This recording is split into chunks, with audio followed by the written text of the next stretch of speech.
I am Isaiah Vazquez. I'm a visual communications major here at Bowling Green State University, and I am currently a fourth year student / senior.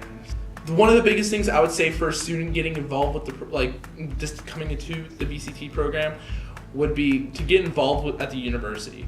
Now, getting involved at the university can mean a wide variety of things. Now, it could mean becoming part of the Visual Communication Technology Organization, VCTO, or becoming part of another organization and making yourself useful.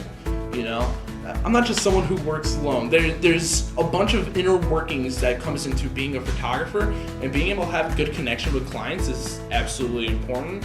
And that's what businesses look for, is having good communication with clients, is carrying out the needs that they want to see. And I feel like with the co-ops that I've had the perfect opportunity to be able to do that.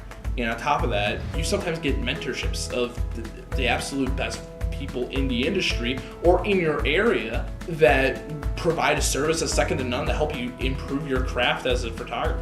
My ultimate dream job is to be able to work for Getty Images. I want to be that guy that has that photo posted up on the side of a building or something like that. I really want to work in something like that. I feel like that'd be really fun. But going immediately into post-graduation, I want to continue on my efforts with working at a university.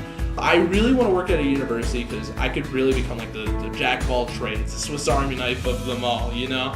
And you also get a wide variety of things that you want to do. So instead of just focusing on one thing, you get to do a little bit of everything. So, okay, environmental portraits, sports, a wedding that comes up once in a while, campus scenes. Get to channel your true photographer with doing a little bit of everything.